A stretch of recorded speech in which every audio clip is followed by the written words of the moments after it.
Hello everyone, आज हम बात करेंगे एटमॉस्फेयर की, कंपोजिशन ऑफ एटमॉस्फेयर। एटमॉस्फेयर किससे बना है? एटमॉस्फेयर जो है वो अर्थ के चारों तरफ है और ये बेसिकली गैसेज से मिलके बना है। तो आज एटमॉस्फेयर की एक एक चीज़, एक एक बारीकी जान लेते हैं। इसके बाद ग्रीन हाउस इफेक्ट क्या होता है। कार्बन डाइऑक्साइड एक ग्रीन हाउस गैस है। कार्बन डाइऑक्साइड उसी बदमाश बच्चे की तरह है जो दूसरे के खिलौने छीन लेता है और उसको रिटर्न नहीं करता। तो ये जो अर्थ है, हम इसी के ऊपर अटके हुए हैं। कोई सीधा खड़ा है, कोई टेढ़ा खड़ा है, लेकिन कोई गिर नहीं रहा है। क्यों? क्योंकि ग्रेविटी है ना। सो एटमॉस्फेयर जो है वो हमारे अर्थ के चारों तरफ है, 360 डिग्री, बिल्कुल चारों तरफ, गोल गोल बिल्कुल। मतलब ये नहीं है कि हम अभी इंडिया के ऊपर हैं तो इंडिया के ऊपर ही है। Antarctica, Arctic, even ocean, continent सभी के ऊपर है। तो एटमॉस्फेयर चारों तरफ है। एटमॉस्फेयर में कुछ लेयर्स होती हैं, बट लेयर्स ऑफ एटमॉस्फेयर हम नेक्स्ट वीडियो में पढ़ेंगे। अभी हम पढ़ेंगे कि जो हमारा एटमॉस्फेयर है अर्थ के चारों तरफ, वो क्या है, कैसे है। सबसे पहली बात हम ओजोन लेयर की ही बात कर लेते हैं। यहाँ पे आप देखो, अर्थ के ऊपर एक डॉटेड लाइन है, सर्कल एक बनाया हुआ है मैंने अर्थ के ऊपर, और यहाँ पे ओजोन लेयर इसको कहते हैं। क्या कहते हैं? Ozone layer. इसका काम क्या है? देखो, UV rays left hand side में, अल्ट्रा वायलेट रेज जो है वो सन से अर्थ की तरफ आ रही है, लेकिन ये क्या करता है, ये हमको इन अल्ट्रा वायलेट रेज से बचाता है। अगर अल्ट्रा वायलेट रेज अर्थ पे आएगी तो क्या होगा? सभी को स्किन कैंसर हो जाएगा और अर्थ का टेम्परेचर बहुत ज़्यादा हो जाएगा। ये अल्ट्रा वायलेट रेज देखो, यूवीए, यूवीबी, यूवीसी, ये जो ओजोन लेयर है, देखो आप यहाँ पे क्लियर देख सकते हो। तो ये ओजोन लेयर क्या करती है? हमें ह्यूमन बीइंग्स को, लिविंग बीइंग्स को अल्ट्रा वायलेट रेज से बचाती है। क्लियर है? आगे बात करते हैं एटमॉस्फेयर की।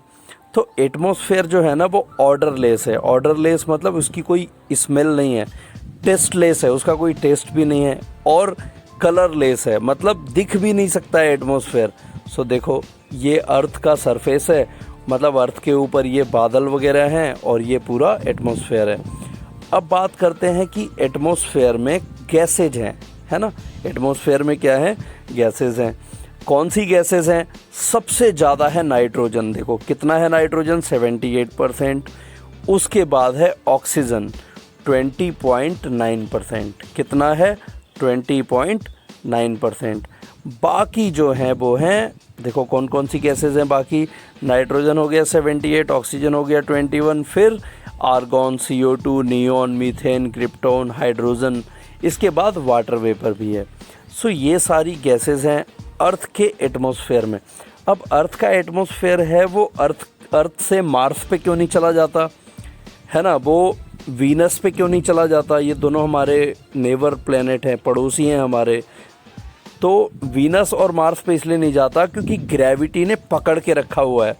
हम जंप नहीं कर पाते ना 10 मीटर ऊंची, तो ग्रेविटी ने पकड़ के रखा है। इसके बाद देखो, ये पिक्चर आपको दिख रही है, इसमें मैं नाइट्रोजन डिस्कस कर रहा हूँ कि नाइट्रोजन जो गैस होती है ना वो बहुत ही ज़्यादा इम्पॉर्टेंट होती है, क्योंकि नाइट्रोजन के बिना ना ही तो प्लांट्स ग्रो हो पाएंगे और ना ही एनिमल्स।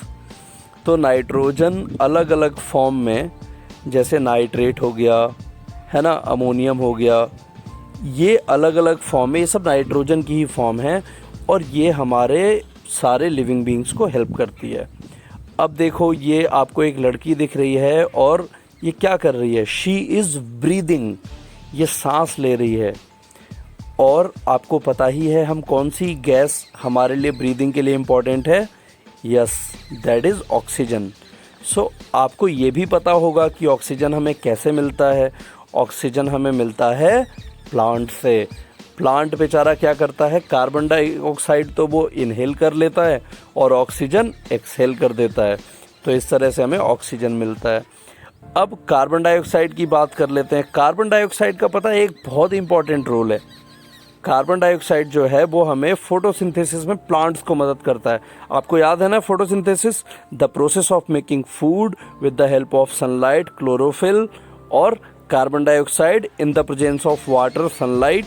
क्या होता है? फोटोसिंथेसिस, प्लांट अपना फूड बना लेता है फोटोसिंथेसिस के द्वारा। तो ये है बात। अब इसके बाद यहाँ पे देखो, अरे यहाँ पे क्या है? ये तो कार्बन डाइऑक्साइड के बारे में है। कार्बन डाइऑक्साइड एक बहुत गलती भी करता है। क्या करता है, पूरी हीट जो होती है उस हीट को ट्रैप कर लेता है। एटमॉस्फेयर देख रहे हो यहाँ पे, CO2 क्या करता है, हीट को ट्रैप कर लेता है, उसको वापस नहीं जाने देता हीट को। इसीलिए CO2 जैसी गैसेस मिलके क्या करती हैं, ग्रीन हाउस इफ़ेक्ट करती हैं अर्थ पे, जिससे अर्थ वार्म हो रहा है, गर्म हो रहा है। और CO2 इमिशन हम बहुत ज़्यादा करते हैं, मतलब CO2 को हम अपने अर्थ पे ही पैदा कर रहे हैं, बना रहे हैं। देखो कैसे, तो ऐसे बना रहे हैं। हमारी इंडस्ट्रीज़ जो हैं वो क्या इमिट कर रही हैं, क्या निकाल रही हैं, CO2 जैसी गैसेस। तो इससे क्या होता है, CO2 ज़्यादा होगा तो क्या होगा, ज़्यादा से ज़्यादा ग्रीन हाउस इफ़ेक्ट होगा, मतलब ज़्यादा से ज़्यादा हीट को ट्रैप किया जाएगा अर्थ के एटमॉस्फेयर में। देखो यहाँ भी देख रहे हो, ये न्यूक्लियर प्लांट्स हैं जहाँ पे बहुत ज़्यादा ये निकल रहा है गैस। सो यहाँ पे देखो, अब आपकी जब हीट बहुत ज़्यादा रहेगी एटमॉस्फेयर में तो क्या होगा, ग्लोबल वार्मिंग, मतलब पूरी की पूरी अर्थ गर्म हो जाएगी। अर्थ गर्म होगी तो क्या होगा, ये जो ग्लेशियर है ये मेल्ट होंगे, है ना। और ग्लेशियर के मेल्ट होने से क्या होगा, हमारा सी लेवल बढ़ जाएगा, और सी लेवल बढ़ जाएगा, पानी समुद्र में बढ़ जाएगा तो क्या होगा, फ्लड आ जाएंगे। चलो एक और बहुत इम्पॉर्टेंट बात कर लेते हैं हमारे एटमॉस्फेयर के बारे में। वो ये है कि ये जो आप देख रहे हो ये है ओजोन लेयर, और ओजोन लेयर के अंदर ये ब्लू जो है वो होल है। अब ये होल क्यों हो गया है, ये होल हुआ है ग्लोबल वार्मिंग की वजह से। अब होल तो हो गया, इसके प्रभाव क्या है, इम्पैक्ट क्या है इसका। आप देखो, ये वर्ल्ड स्किन कैंसर, जो लोगों के स्किन पे जो कैंसर होता है उसके अंदर ऑस्ट्रेलिया टॉप पे है। पता है क्यों, क्योंकि ऑस्ट्रेलिया के ऊपर ही होल हुआ है। तो वहाँ पे क्या है, अल्ट्रावायलेट रेज, ओजोन लेयर क्या करता है, अल्ट्रावायलेट रेज को रोकता है, एब्जॉर्ब करता है, उनको आने नहीं देता है अर्थ पे। तो ऑस्ट्रेलिया में तो ऐसा हो नहीं पाता, तो ऑस्ट्रेलिया में स्किन कैंसर के पेशेंट ज़्यादा हैं।